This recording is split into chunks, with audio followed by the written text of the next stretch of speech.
Hey everybody, movie reviewer next door here, and I'm back with another review. This time I saw New Nightmare, or Wes Craven's New Nightmare, as some people call it.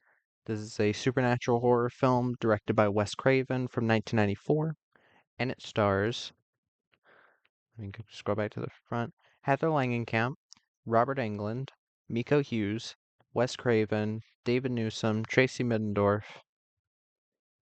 and John Saxon. In this film, in this meta horror film, a demonic entity uses the fictional character of Freddy Krueger to enter the real world and torment Elm Street heroine Heather Langenkamp and her family. So, what did I think of Wes Craven's New Nightmare? Well, I still really enjoy it, but I have found some issues with it that I do think need to be brought up. Um, but I do still enjoy it as being in ahead of its time, like meta horror a couple years before Wes Craven did Scream. But let me get to the cast. Um, Heather Langenkamp plays Heather Langenkamp and Nancy. I think she does a great job here. She still has some offline readings. I think that's just a thing with Heather. She's not. I hate calling someone a bad actor, but Heather Langenkamp, she's not a bad actor. She's just one that's very director dependent. Um, I think Wes usually knows what to do with her, and here she works for the role pretty well. Robert Englund plays Robert Englund slash Freddy Krueger. Also this is a spoiler review because I have to talk about things with the plot. Um, Robert Englund, he's not in the film a lot as Robert Englund or Freddy, but I still enjoyed seeing him again in this type of role. Um, he was still pretty good as Freddy. A lot better than in Dream Child and Freddy's Dead. Miko Hughes plays Dylan Porter. He is Heather's son. I like Miko Hughes. I think he's one of the best child actors we've ever had. He's really good in horror stuff. I don't remember much about Pet Sematary, but I remember him being one of the better parts of it. Here, he's mostly good. He's mostly here to be the creepy child. That's mainly his role here. Uh, but and I think he does that pretty well for the most part, but there are moments where it gets to be a bit too much, and I'll expound upon that. Wes Craven plays Wes Craven. He's not in the film much. I still liked him. David Newsom plays Chase Porter, who is Heather's. What? My bad. Ugh. Sorry about that. Who plays Heather's husband? Or he is Heather's husband. Um, I liked him. He came off likable for the couple scenes he's in the film. Tracy Middendorf plays Julie, who is Heather's babysitter for um Dylan. Sorry, mind's wandering. I liked her. Friendly character. I enjoyed her as a character. There's not a lot to say. Uh, and John Saxon plays John Saxon and Donald. uh, it was nice to see him again. Uh, his acting here is better than in the first film for sure. But here's the thing with this film, you have this like new type of idea within the Nightmare series, which to be honest, it really needed it, given that Freddy's Dead felt like a regurgitation of a lot of the worst aspects of the character and the series. And you have basically starting fresh in a way, where yes, all of the movies happened, but they're movies. And that's a very interesting thing. And that's a big thing I can give to this film is that it is very original for when it came out. There wasn't really anything doing that type of thing in Hollywood at the time. And 2 years later, I think Craven would work on a lot of the aspects of it and make it better in ways in Scream. I'd still have to watch that series again. I've never seen 5 or 6, but um, I think he definitely fine-tuned some things, made some things make a bit more sense. And here in New Nightmare, For the most part, the story works out pretty well. I don't think it's a badly written film. The writing doesn't really jump out as like, bad. It's it's good enough writing for what it needs to be. The the horror aspect of it. Now, what I would say is I don't know if I would say this is kind of half thriller, half horror in a way. Because the film is a bit of a slowish burn in ways. And by that I mean, yes, the first scene you see is kind of a nightmare scene, but it slowly progresses into getting more and more horror. You don't see Freddy until about halfway through the film, around that. And I think that was a good choice because as these films have gone on, we're expecting to see Freddy like super early in the film, or we're expecting to see him like at least a half an hour into the film. It's an interesting choice. Excuse me, I'm a bit itchy. It's an interesting choice to make it so that you see him a bit later and there's a bit more of a build up to it. You're being told how creepy he looks. And on his redesign, I think it kind of works and it kind of doesn't in certain ways. By that I mean I like the kind of darker, more gothic look that he has. It's definitely a bit more serious, but definitely this film being in HD has not helped it in certain ways, as the glove itself doesn't look as good as the original glove and in HD. Like I like the idea of it being like more bony, more like organic. Um, but I swear there are times where I can see like the claws are a bit loose and it just doesn't look quite right. And it did take me out of certain things in the film. There's a specific shot where Nancy is sleeping, or excuse me, Heather is sleeping, and the claw comes out of the bed and then like tries reaching over her, and it just looks really off in that shot. The rest of the film it looks pretty all right, and for the most part the makeup looks pretty all right. But that specifically I always thought looked a bit off. Um, but I like the makeup. The makeup works. It's a bit more like sinewy. Um, because the makeup in Freddy's Dead just looked straight up bad. It looked like instead of blood, it looked like straight up dog shit. And I like that they changed it up a bit more here. Um, I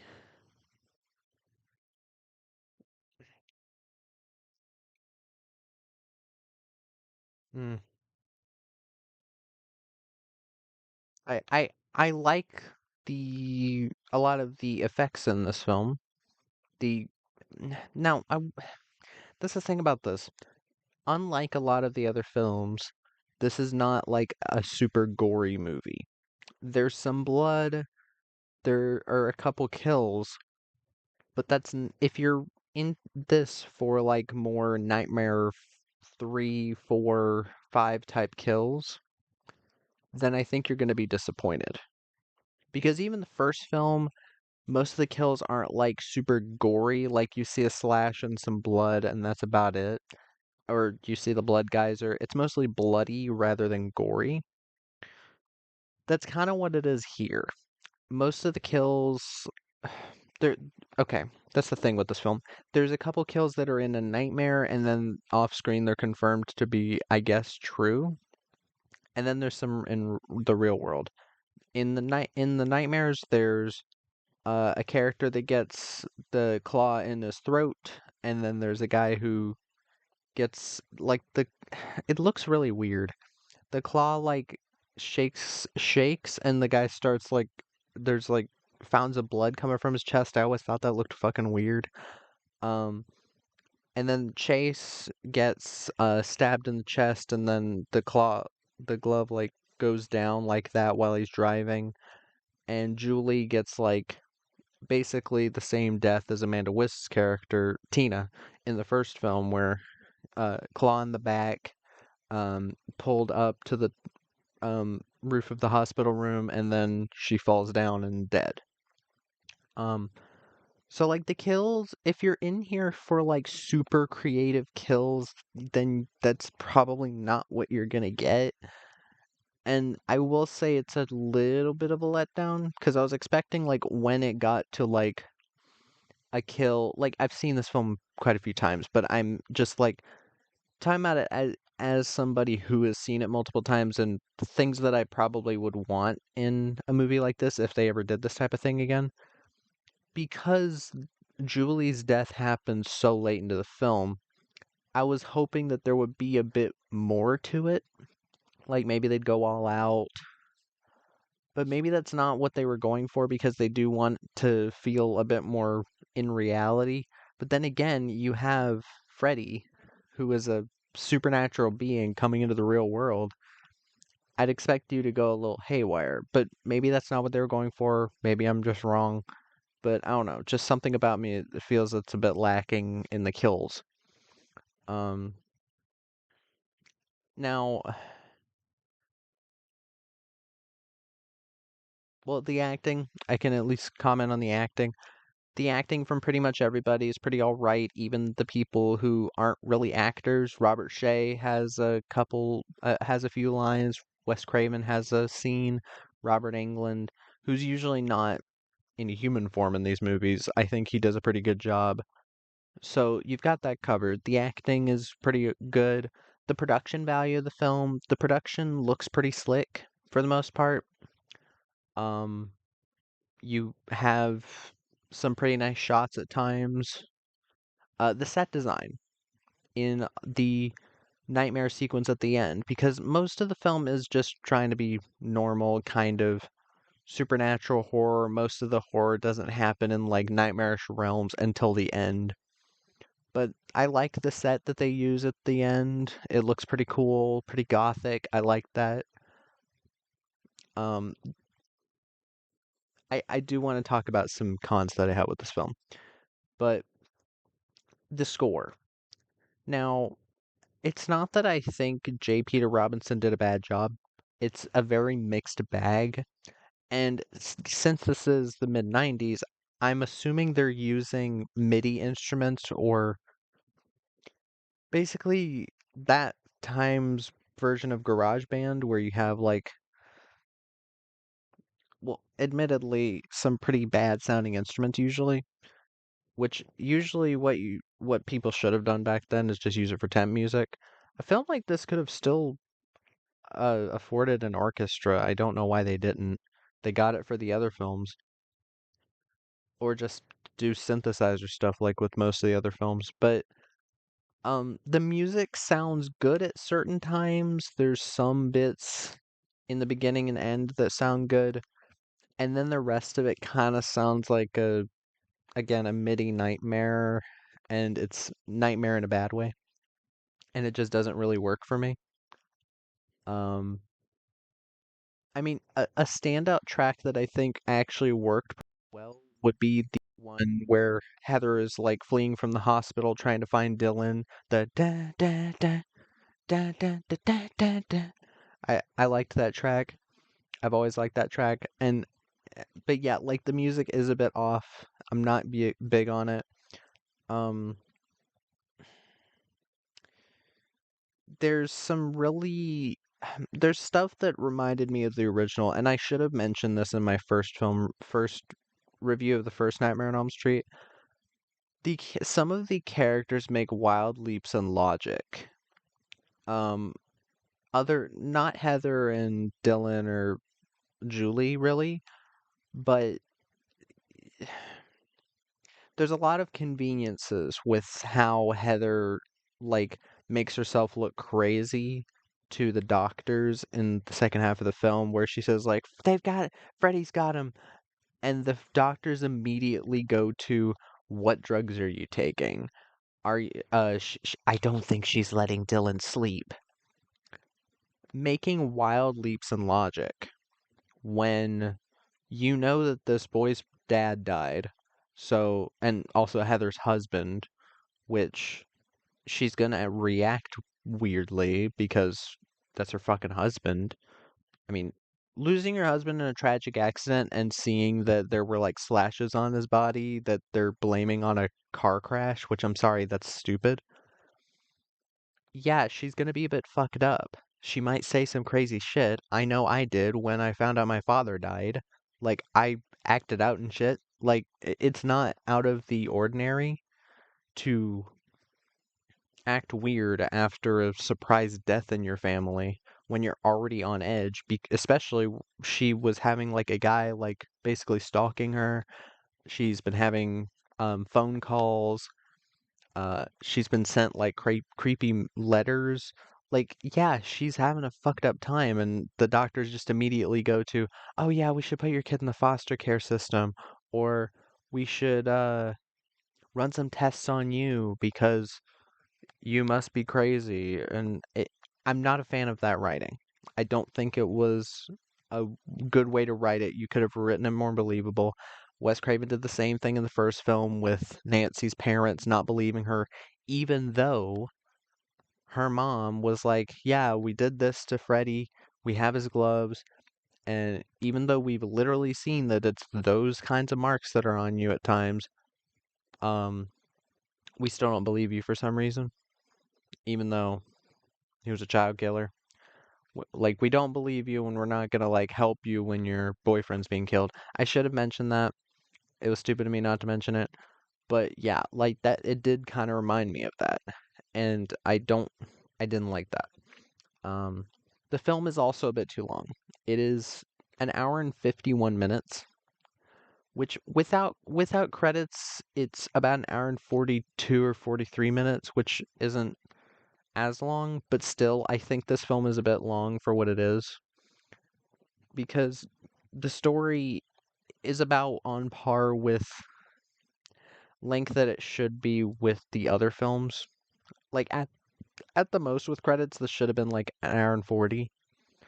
But I do think that the pacing does suffer at a couple points, especially in the first half. Because in the second half, it's pretty fast. In the second half, there's a lot of uh, unneeded stuff that happens at times. Certain scenes going on a bit too long. Maybe cut like 5 minutes out of the film and it would flow a lot better. Um, I and in the second half of the film, there's some weird.